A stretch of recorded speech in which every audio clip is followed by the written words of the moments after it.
আমি একজন যুবক, আমরা অনেক সময় মজার ছলে বা বিশেষ উদ্দেশ্য ছাড়া ফেসবুক বা মেসেঞ্জারে 3 বার কবুল বলি। তাতে কি আল্লাহর দরবারে বিয়ে কবুল হয়ে যাবে? এতে কি কোনো গুনাহ আছে? পোলাপান বান্দরামি করার জিনিস খুঁজে পাও না? অনেক পোলাপান এগুলো করে। এমনকি এই যে নাটক সিনেমাতে অনেক সময় অভিনয়ের অংশ হিসাবে এগুলো করে না অভিনেতারা? এদের মধ্যে কেউ যদি মুসলমান হয়, কারোর যদি আল্লাহর প্রতি বিশ্বাস না থাকে তার কথা ভিন্ন হয়, বেঈমান নিয়ে আমাদের আলাপ নাই। যে মুসলমান, যে আল্লাহর প্রতি ঈমান আছে, তার জানতে হবে নবী করিম সাল্লাল্লাহু আলাইহি ওয়াসাল্লাম বলেছেন সালাতুন জিদ্দুহুন্না জিদ্দুন ওয়া হাজলুহুন্না জিদ্দুন। 3টা বিষয় সিরিয়াসলি করলে যা হবে, দুষ্টুমি, রসিকতা, অভিনয়, মজা করে করলে তা হয়ে যাবে কাহিনী বড় খতরনাক, বড় জটিল।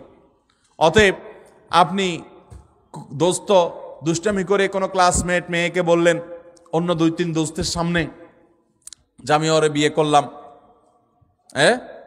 এবং সেও অ্যাডাল্ট, আপনিও অ্যাডাল্ট, দুজন সাক্ষীও আছে। আর বিশেষ করে নাটকে যেটা হয় যে অভিভাবক অনেক সময় থাকে, যদি সত্যিকারের অভিভাবক থাকে, ওখানে তো সব বকওয়াস অভিভাবক। মেয়েদের তো বিয়ে অনেক আমাদের মতো মেয়েদের বিয়ে অভিভাবক ছাড়া হয় না, কিন্তু হানাফি মাযহাব অনুযায়ী অভিভাবককে জরুরি না, যদি অ্যাডাল্ট হয়ে যাবে তাহলে সেক্ষেত্রে হানাফি মাযহাবের আলোকে এই বিয়ে হয়ে যাবে। 2জন সাক্ষীর সামনে শুধু বলছেন প্রস্তাব, সে বলছে কবুল, দুষ্টামি করে বলছেন, বাস কাহিনী খতম হয়ে গেছে।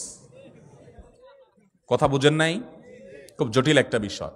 ঠিক তালাকের বিষয়টাও এরকম। আপনি বলবেন যে হুজুর আমি তো আসলে তালাকের উদ্দেশ্যে বলি না, আমি একটু ভয় দেখানোর জন্য বলছিলাম, কাম হয়ে যাবে, এরপর আর এসব বলে লাভ হবে না। অতএব এগুলো সাবধানে করতে হবে। আল্লাহ আমাদেরকে এই সমস্ত বিষয়, হেয়ালিপনা, দুষ্টমি, এগুলো থেকে বেঁচে থাকার তৌফিক দান করুন। সব জায়গায় ফাজলামি না। আমাদের নবী হযরত মুহাম্মদ সাল্লাল্লাহু আলাইহি ওয়াসাল্লামকে না সৃষ্টি করলে নাকি আল্লাহ তাআলা কোনো কিছু সৃষ্টি করতেন না। এটা কতটুকু সত্য? এরকম একটা হাদিস আছে, কিন্তু সেই হাদিসকে মুহাদ্দিসগণ, হাদিস বিশারদ, বিশ্লেষকগণ এই হাদিসকে জাল হাদিস হিসাবে চিহ্নিত করেছেন। এর সনদ বিশুদ্ধতার সূত্রে বর্ণিত নয়।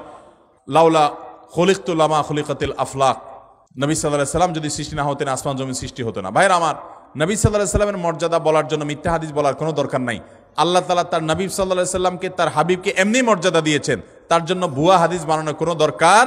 তিনি সকল নবী রাসূলদের মধ্যে শ্রেষ্ঠ, তাকে আল্লাহ মেরাজে ডেকে নিয়ে সম্মানিত করেছেন, তাকে আল্লাহ তাআলা কিয়ামতের ময়দানে হাউজে কাউসার দান করবেন, তার শাফাআত হবে সবচেয়ে বড় শাফাআত, শাফাআতে কুবরা। তাকে আল্লাহ তাআলা কত মর্যাদা দিয়েছেন। অতএব ভুয়া ভিত্তিহীন হাদিস বলার দরকার নেই। বুখারীর হাদিসে আসছে, তিনি বলেছেন লা তুতরুনি কামা আতরাতিন নাসারা ইবনে মারইয়াম। খ্রিস্টানরা ঈসা আলাইহিস সালামের মর্যাদা বেশি বলতে গিয়ে ওনাকে আল্লাহর সন্তান বানায়া ঈমান হারা হয়ে গেছে। তোমরা আমার মর্যাদা বলতে গিয়ে এরকম সীমা লঙ্ঘন করবা না। এরপরে প্রশ্ন হলো, মোজ ধোয়া পানি পান করলে নাকি হারাম হয়, আসলে হাদিসে এমন কিছু আছে কিনা? মোজ ধোয়া পানি খেলে বা মোজ লাগলে কোনো কিছু খেতে গেলে সেটা হারাম বলে হয়। হারাম তো পরের কথা, অনেকে বলে মাকরুহ। হারামও হবে না, মাকরুহও হবে না। কারণ মোজ যদি থাকে আর পানি যদি আপনি খেতে যান, তো একটু আধটু লাগবেই লাগবে, যত ছোট থাকুক একটু হইলেও লাগবে। এখন যদি বলেন যে না আমি লাগাবো না, তাহলে মোজ বড় রাখতে হবে অনেক, এবং সে মোষ কিছু একটা দিয়ে চিমটি দিয়ে ধরে উঠায় ধরে তারপর খাইতে হবে। এছাড়া তো আমি কোনো উপায় দেখি না। কারণ যদি ছোট ছোট মোষ হয়, পানি খাবেন আর লাগবে না, তাহলে ঠোঁট ধরে উঠে রাখতে হবে। তাহলে বোঝা গেল এটা ভুয়া, ভিত্তিহীন কথা।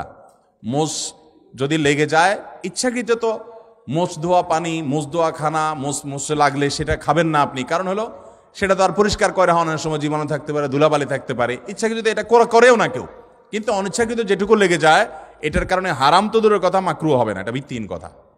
কথা বুঝাতে পারছি? কোন মদ ঘরে বলে শুনছে এই ফতোয়া যে মোজ ধোয়া পানি খাইলে গুনাহ হয়, মাকরুহ হয়। এই জন্য সে মদ খাওয়ার সময় তার মোজ বড় ছিল, উঠায় ধরে মদ খাইতো। যে মদ খাওয়ার সময় যদি মাকরুহ হয়ে যায় তাহলে আল্লাহ নারাজ হয়ে যাবে, এই জন্য সে মোজ উঠায় নাকি মদ খাইতো। আল্লাহ জানে সত্য না মিথ্যা, ঘটনা শুনছি আমরা অনেক ছোটবেলা থেকে। তো যাই হোক, তো মোজ ধোয়া পানি খেলে বা কিছু খেতে গেলে, মোচে লেগে গেলে আসলে কোনো গুনাহ হবে